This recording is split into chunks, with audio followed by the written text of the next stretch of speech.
بسم اللہ الرحمن الرحیم۔ لفظ مفرد اور مرکب کی تفصیلات پڑھنے کے بعد آج کا ہمارا جو سبق ہے وہ کلی اور جزئی کی بحث ہے۔ سمجھ آ رہی بات کی؟ کلی اور جزئی۔ مفہوم یعنی وہ شے جو ذہن میں آئے۔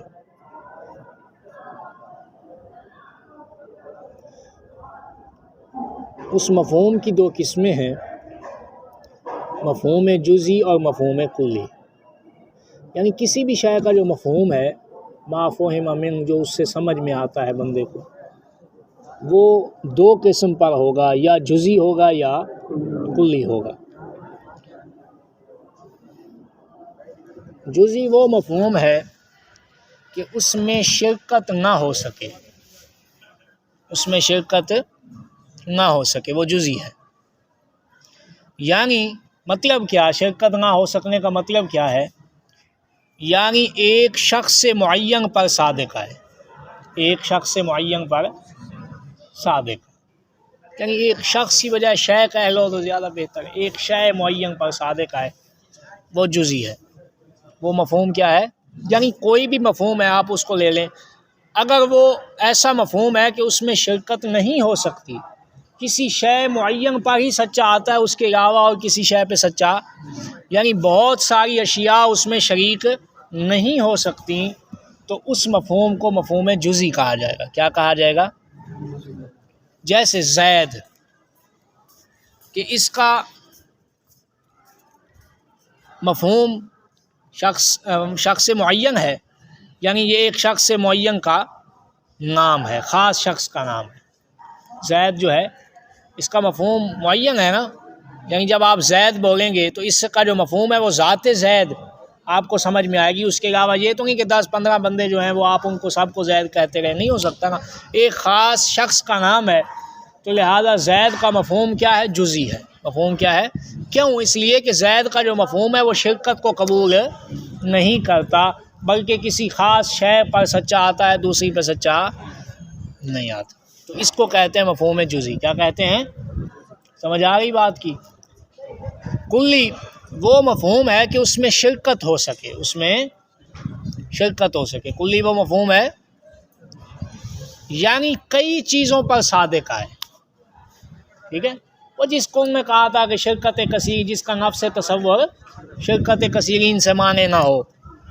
باقی حضرات اسی طرح تعریف کرتے ہیں نا، لیکن انہوں نے بڑے سہل انداز میں کہ کلی وہ مفہوم ہے کہ اس میں شرکت ہو سکے، یعنی کئی چیزوں پر صادق آئے۔ جیسے لفظ آدمی، لفظ آدمی کہ زید، عمر، بکر، ان سب کو آدمی کہنا صحیح ہے۔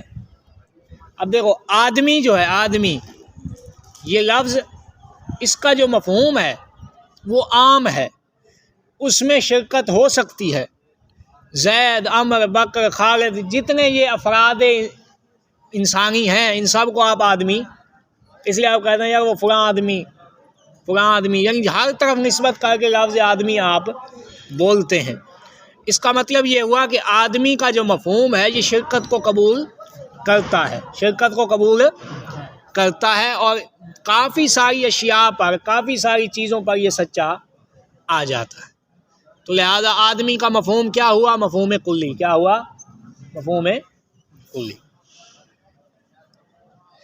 کہتے ہیں کلی جن چیزوں پر بولی جاتی ہے، کلی جن چیزوں پر، یعنی جو اس کے مفہوم کے تحت شامل ہوتے ہیں، جو چیزیں اس کے مفہوم کے تحت شامل ہوتی ہیں، اس کلی کے مفہوم کے تحت، اچھا، وہ اس کے جزیات اور افراد کہلاتے ہیں۔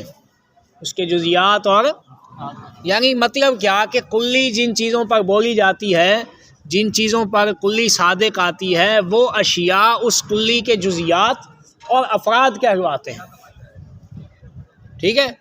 جیسے آدمی کے افراد و جزیات زید، عمر، بکر وغیرہ ہیں، اور حیوان کے جزیات انسان، بکری، بیل وغیرہ ہیں، یہ سب اس کے جزیات۔ یعنی جب کلی ہوگی تو یاد رکھنا کلی وہی ہوتی ہے جس کے نیچے جزیات ہوں، اس کے نیچے، کیونکہ بہت ساری جزیات جب کسی ایک مفہوم میں جمع ہو جائیں تو اس مفہوم کو کلی کہا جاتا ہے۔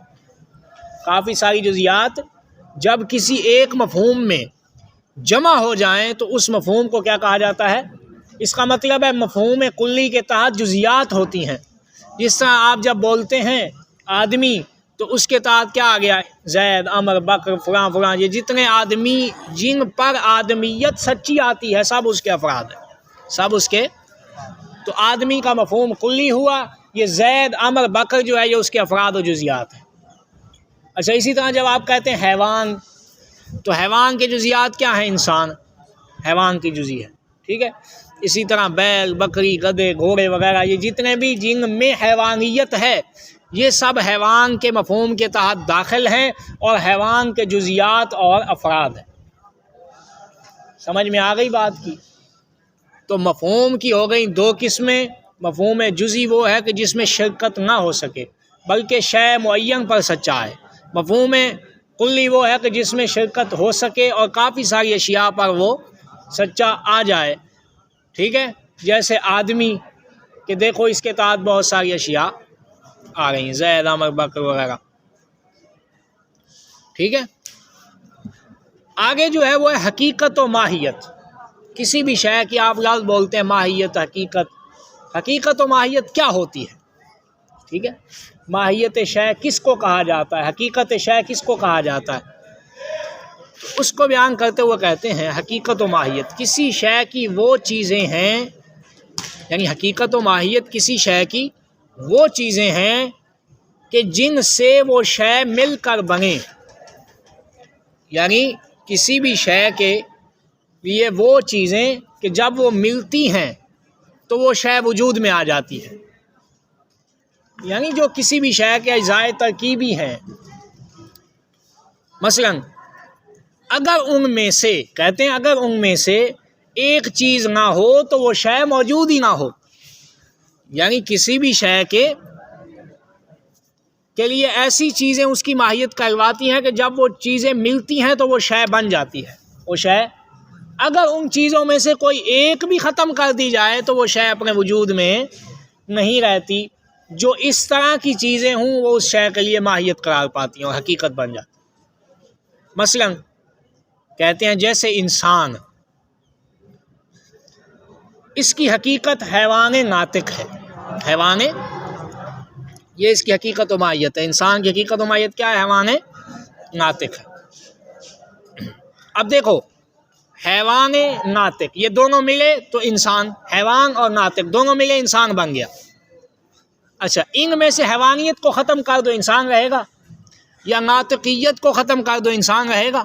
نہیں رہ سکتا نا، کیونکہ ان کے مجموعہ حیوان اور ناطق یہ دونوں ملے تو پھر انسان بنا۔ اگر یہ نہ ہوتے یا ان میں سے کوئی ایک بھی نہ ہو تو حیوان اپنا انسان نہیں وجود میں آ سکتا۔ اس کا مطلب یہ ہوا کہ حیوان ناطق انسان کی کیا ہے؟ ماہیت ہے۔ کیا ہے؟ کیوں کہ ان کے ساتھ مل کر وہ شے وجود میں آئی ہے۔ حیوان ناطق یہ دونوں ملے تو اس کی وجہ سے انسان والی شے جو ہے وجود میں آئی۔ اگر ان میں سے کوئی ایک نہ ہو تو وہ اپنے وجود میں نہیں رہ سکتی، باقی نہیں رہ سکتی۔ کہتے ہیں جیسے انسان کی اس کی حقیقت حیوان ناطق ہے، اور جو چیزیں حقیقت کے سوا ہیں، جو چیزیں حقیقت کے سوا ہیں وہ عوارض کہلاتی ہیں۔ وہ یعنی حقیقت تو وہ ہو گئی نا کہ اگر ان میں سے کوئی شے نہ ہو تو چیز کا وجود ہی ختم۔ اچھا، حقیقت کے سوا جو چیزیں ہیں وہ کیا کہلواتی ہیں؟ عوارض۔ کیا یعنی مطلب کیا کہ ان کے ہونے نہ ہو، عوارض وہ ہوتے ہیں کہ ان کے ہونے نہ ہونے سے شے کا وجود ختم نہیں ہوتا۔ مثلا انسان کا عارضہ کیا ہے؟ معاشی ہونا، عرض عام ہے نا انسان کے لیے، حیوان کے لیے عرض عام ہے، حیوان کے لیے معاشی ہونا۔ تو حیوان کا معاشی ہونا، چلنے والا ہونا، یہ ایک عارضہ ہے، حقیقت میں داخل ہے۔ کیونکہ اگر بندہ انسان حیوان معاشی نہ بھی ہو پھر بھی حیوان رہتا ہے، حیوان۔ تو اس کا مطلب یہ ہوا کہ عارض وہ ہوتا ہے جو حقیقت کے علاوہ ہو، حقیقت کے عارض وہ ہوتا ہے جو حقیقت کے علاوہ ہو کہ اس کے نہ ہونے سے شے کا وجود ختم نہیں ہوتا۔ دیکھو کیا کہتے ہیں، جو چیزیں حقیقت کے سوا ہیں وہ عوارض کہلاتی ہیں، جیسے انسان کے اندر کالا گورا عالم یا جاہل ہونا عوارض ہیں کہ ان پر انسان کا وجود موقوف نہیں ہے، وجود موقوف۔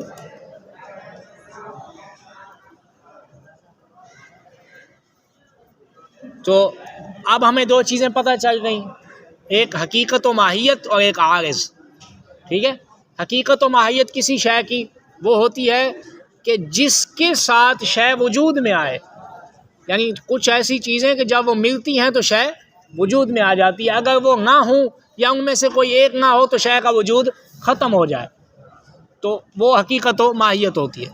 اس کے علاوہ جو صفات ہوتی ہیں وہ ساری کی ساری کیا ہیں، عوارض، کیا ہیں کہ ان کے نہ پائے جانے سے وجود کی نفی نہیں ہوتی، وجود کی نفی نہیں ہوتی، کیونکہ وہ حقیقت کا حصہ، جیسے عالم ہونا جاہل ہونا، اب جاہل ہے وہ بھی انسان ہے، عالم ہے وہ بھی انسان ہے، کالا ہے تو وہ بھی انسان ہے، گورا ہے وہ بھی انسان ہے، تو یہ ساری چیزیں کیا ہیں، عوارض ہیں، کیا ہیں، ان کی نفی سے انسانیت کی نفی نہیں ہو سکتی۔ سمجھ آ گئی بات کی؟ تو یہ دو چیزیں ہمیں پتہ چلی۔ آج کے سبق کا خلاصہ کیا ہوا، پہلے مفہوم، یعنی جو کسی بھی شے سے جو ذہن میں بات آتی ہے وہ مفہوم ہے، اس مفہوم کی ہیں دو قسمیں، جزئی اور کلی۔ مفہوم جزئی وہ ہوتا ہے کہ جس میں شرکت نہ ہو سکے کسی شخص سے معین پر سچا ہے، جیسے زید۔ مفہوم کلی وہ ہوتا ہے کہ جس میں شرکت ہو سکے اور کافی ساری اشیاء پر وہ سچا آ جائے، جیسے آدمی کہ اس کے تحت زید عمر بکر سب شامل ہیں، ٹھیک ہے۔ اچھا، مفہوم اسی طرح حقیقت و ماہیت کسی بھی چیز کی، وہ اشیاء حقیقت و ماہیت کہلواتی ہیں کہ جب وہ ملتی ہیں تو وہ چیز بن جائے، اگر وہ ان میں سے کوئی ایک نہ ہو تو وہ شے وجود میں نہ آ سکے، اس کو کہتے ہیں حقیقت و ماہیت، ٹھیک ہے۔ اور اس کے علاوہ جو ہے اس کو عوارض کہا جاتا ہے، یعنی ان کے نہ ہونے سے شے کا وجود ختم نہیں ہوتا، اور ان کو صفات بھی کہا جاتا ہے، عوارض صفات ہیں۔ صفات دو قسم کی ہوتی ہیں، ایک صفات حقیقیہ ہوتی ہیں، ایک صفات عارضیہ ہوتی ہیں۔ صفات حقیقیہ وہی ہوتی ہیں کہ اگر وہ نہ ہوں تو شے کا وجود، مثلا انسان میں ناطقیت اگر یہ نہ ہو تو انسان نہیں رہتا، حیوانیت نہ ہو تو حیوان انسان نہیں رہتا، ٹھیک ہے۔ لیکن اگر انسان جو صفات عارضہ ہیں، ٹھیک ہے، جیسے انسان کا کالا ہونا، گورا ہونا، عالم ہونا، ضاحک ہونا وغیرہ، اگر یہ نہ ہوں تو انسان کی انسانیت پر کوئی فرق نہیں آتا۔ سمجھ آ گئی بات کی؟ تو یہ آج کے سبق کا آپ کا خلاصہ ہے۔